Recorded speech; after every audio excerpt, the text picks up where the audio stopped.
Since Kill Team released with its new edition with Altarius in 2021, every single Kill Team set has been basically the same formula, but Ashes of Faith is going to be significantly different.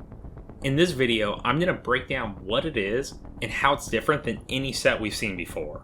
This will be the first ever narratively focused expansion for Kill Team. While most Kill Team sets do have a story behind them, I've never talked to anyone that honestly cares about it.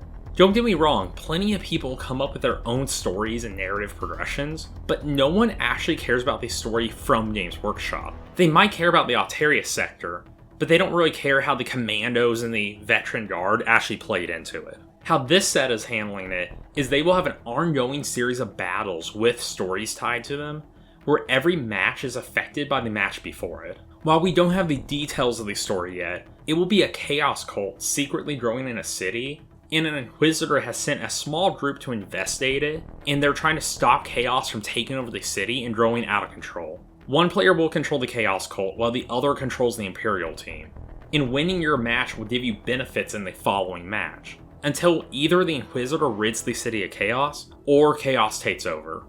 So let's go over what's actually in this set. On the chaos side, you get a ton of minis. I believe it's 23. You'll have the Dark Commune as HQ, then you'll have your other minis like Cultists, Mutants, and Torments. All of which are current models in 40k that you can buy instead of a unique team. As far as I know, that's a first for this edition of Kill Team. Normally they'd at least have an upgrade sprue. But the mechanic of this team is really unique. Basically, your team will start off as Cultists, and throughout the battle they evolve into the higher forms, like Mutants and then Torments. As your team grows in power, they gain special abilities as well. So you'll actually remove models from the board to replace them, which this is something we've only seen in the Demon team with a split ability as far as I know. I think it's a neat concept to physically see the Cultists changing and becoming more chaotic throughout the battle. So on the Imperial side, you'll have your Inquisitor models. They're not actually Inquisitors, they're people working for an Inquisitor, but that's basically what everybody's calling it. For this, you'll have 7 options, but for some of them, you'll have to pick one or the other to build. So to get all 7 possible loadouts, you'll have to buy 2 sets. I'm sure after a while, you'll be able to buy the Inquisitors separately, or you can look for them somewhere like eBay. Besides the new models, you'll also get some Sisters of Silence and Tempestus Scions. So the reason you get these other models is the Inquisitors can actually recruit other kill teams to join them. Meaning you can take other teams such as the Scions, Sisters of Silence, Cadian Special Forces, Navy Breachers, Arbites, Vet Guard. Any of them you can use on your kill team. This is a great addition because it's a fresh new way to use your older teams. And since the narrative game is Chaos First Imperial over and over, it can keep your games from feeling repetitive. Also, I want to mention that both of these teams will work in regular Kill Team matches. You don't actually have to play the story mode with them if you don't want to. It will also include a set of cards that are used throughout the campaign.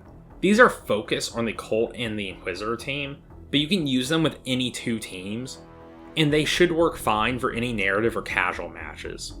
The lore references on the cards, like the title of the cards, will likely be references to these 2 teams, but they should be able to work with anything. It will obviously have the rulebook with rules for the 2 teams, but unlike other rulebooks, it will have the rules to play through the narrative campaign, as well as instructions on how to use the cards and anything else special that hasn't been revealed yet. One major difference between this and every previous expansion is there is nothing included as far as the battlefield goes.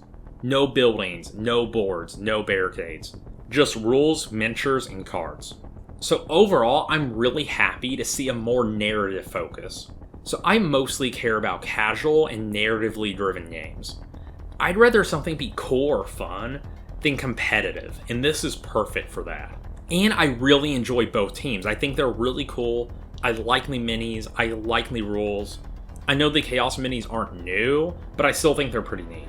I haven't bought any Kill Team sets in quite a while, because I only have a limited amount of storage space and time to hobby, which is a problem for basically any wargamer. But I am going to buy this one and split it with a friend, so we can play throughout this story.